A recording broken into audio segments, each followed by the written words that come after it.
Welcome to the Fermentation Adventure. If this is your first time, welcome. We are glad you're here. We've been getting questions from all over the world, and we've been answering all of them. But one of the most common ones is people that have had trouble with their ferments. So we thought we would start with the cleanliness of your fermentation vessels. We're going to show you best practices and how we sanitize our bottles and jars. I mean, what could be some of the indicators that let you know that it's important to clean your jars? Well, we get a lot of questions about slimy ferments, like slimy ginger bug, slimy ginger ale. We get questions about it being really thick, about it being sluggish, smelling bad, ferments that just don't smell like they should, and even mold. Questions about, is this normal? This doesn't look right. And those are really good signs that we need to have a talk about the sanitation process of bottles and jars. So let's start with the basics. Join us on this journey to explore the world of fermentation. If you'd like to learn how to make ferments like these, start now by clicking subscribe and hitting that bell so you don't miss a thing.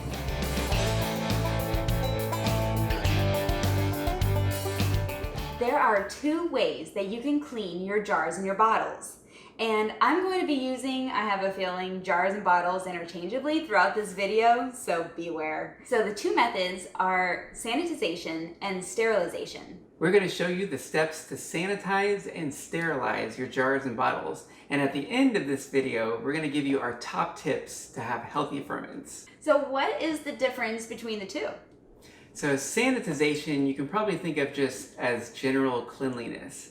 So maybe you take the jar or the bottle and you're just getting rid of debris. You're basically making sure it's pretty much clean. There could possibly be something living in there. So maybe there's still like a lactobacilli in there, but you're not really worried about it because we're dealing with wild fermentation.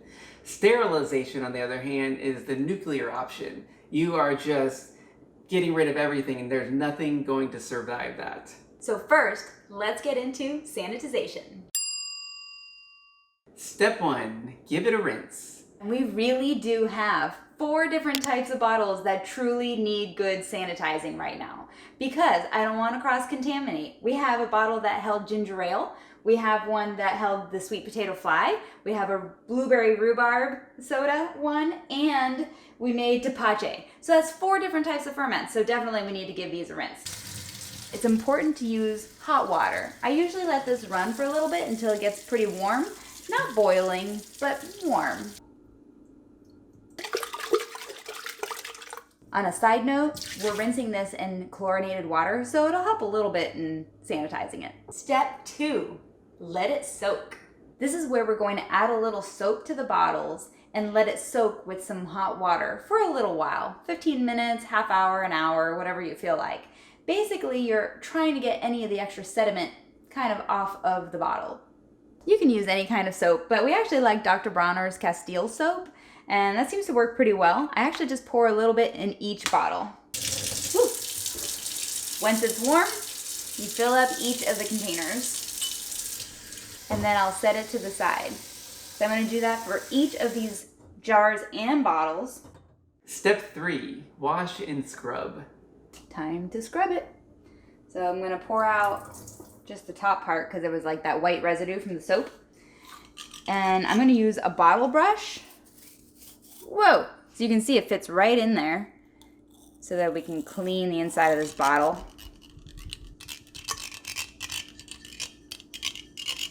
That looks pretty clean. I'm going to give it a couple more little rinses to get rid of any possible soap residue.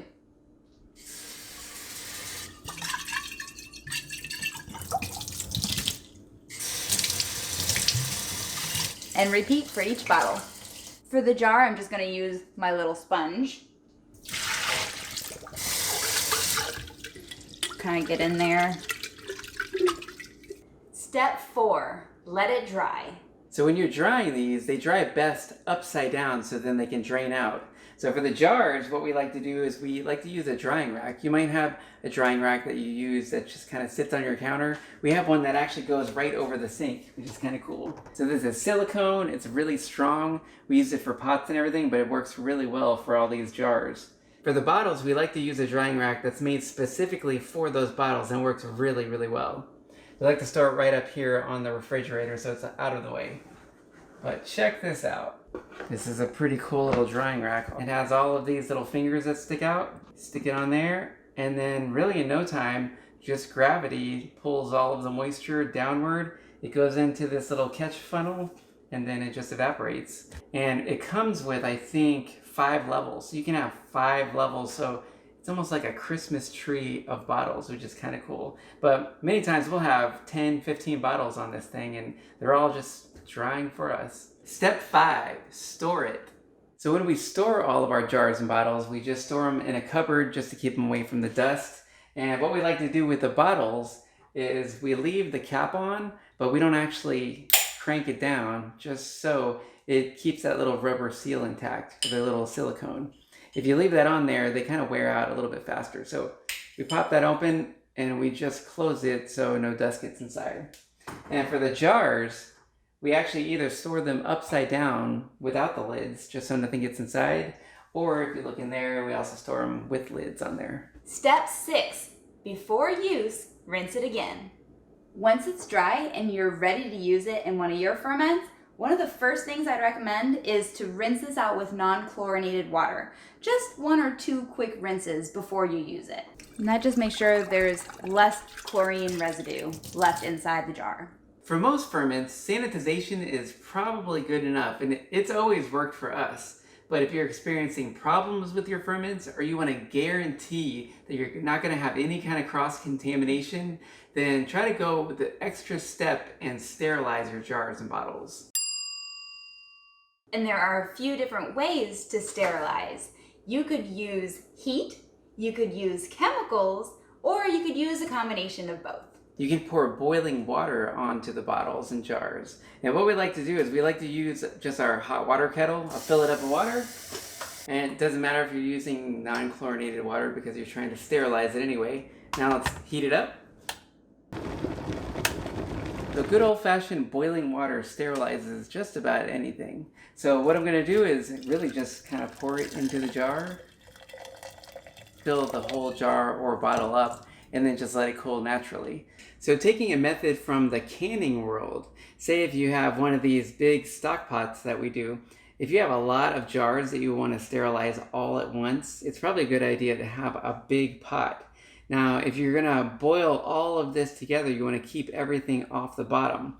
That's what's so nice about the canning pots. So say if you check out inside, there's a little rack inside here. You would just arrange all the jars around here, and then once it's done boiling, you pick it up, and then you have all of your jars.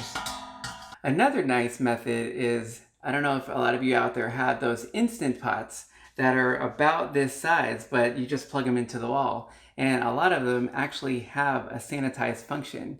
So they're more made for parents that have kids. So say you would sanitize a jar, to fill it up with milk, but it works just as well for ferments. So you might want to check into instant pots. Another method for heat that beer brewers use is they actually just put their jars into the oven and bake them for so long. Since we don't actually use this, we're not going to show you that, but that will definitely sterilize everything. But you want to be careful with the jars because you don't want to break anything. So if you're interested in that method, I would probably forward you over to beer brewing forums. Now, another method is most people have dishwashers, and that actually combines chemicals with heat. So that's another method to sterilize things. So what you do is you just wash it through the dishwasher, and then once it's done, most likely you have it on the heat setting too, so it'll be heated and chemical sterilized. The only thing with this though is when you take it out of there and you want to use it, I would definitely give it a rinse just in case there's any of this left on there. So when do you use each one of these processes? So for sanitization, maybe you can think of it in terms of the cultures that you're dealing with. So maybe you have a bottle here and you just got done drinking ginger ale, it tastes so good, and now you want to make some more of it. If you want to make another ginger ale, you're not really worried about cross-contamination, so maybe you would just kind of sanitize it and then move on, not a big deal. But say with the same bottle, you want to make like a wine or a beer, and you want like a monoculture, like one particular bacteria or one particular yeast. And those, when you're dealing with a monoculture, with one particular thing of something, then it's not really a very stable culture. It can get contaminated very, very easy. So that's why beer brewers, they sterilize everything. So it's actually sterilization. This brings us to our top sanitizing tips for healthy ferments. Tip number 1.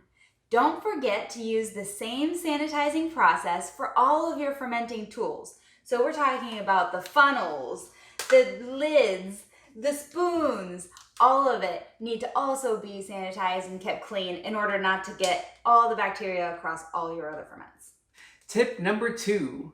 So when you're ready to ferment, make sure to use non-chlorinated water, of course, in your ferment, but when you're about to use the jar, make sure to rinse it out with non-chlorinated water to get any chlorinated water that you might have left in there. Even when you have a spoon and you're using it to stir, make sure you're not rinsing it in the sink with chlorine water and then stirring your ferment. That would be bad. Tip number 3. You want to avoid cross-contamination between your ferments while they're brewing. So if you have a kombucha brewing on the counter in your kitchen and you want to make ginger ale, a completely different type of bacteria and ferment, you might want to put the ginger ale on the other side of the kitchen. Pay no attention to that kombucha over there, little ginger ale. Tip number 4. If you're using utensils that are made of wood, they have a lot of pores and they might cross-contaminate. So if you're going to stir a ginger ale and then go over to a kombucha, you want to keep to the same ferment. Otherwise, you might want to sterilize this and use boiling water just to make sure there's nothing left inside the wood. Tip number 5. You want to keep all of your jars and bottles outside of direct, harsh sunlight. Otherwise, that actually might sterilize your entire ferment, and that wouldn't be good. Tip number 6. If you're going to use a cloth to cover a ginger bug or any other ferment and you want to move to a different kind of a ferment, make sure to wash this first to avoid any kind of cross-contamination. Tip number 7. Avoid using cheap metal utensils to stir or really do anything with your ferments because it could contaminate your ferment.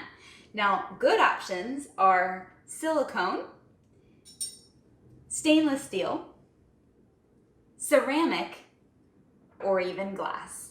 Tip number 8. When you're making sodas and you're using a plastic tester bottle like this #1 recyclable plastic tester bottle, make sure to only use it a limited number of times and don't use it for different types of sodas because it's very porous on the micro level. So if you're going to use it for a different one, I would just probably throw it out and only use it a limited number of times. We sincerely hope that all these tips will help you make delicious and healthy ferments. And as always, if you have questions and when you have questions, post them in the comments below any of our videos. We are always so happy to hear from you. And if you like any of the fermenting tools that we like and you saw in today's video, we're going to put links in the description below. If you like this video, give us a like. Don't forget to hit that subscribe button and share this with your friends. I'm sure they'll love it. And get out there and create some culture. So the two methods are the other one. So the two methods are the other one. That word is gonna kill me.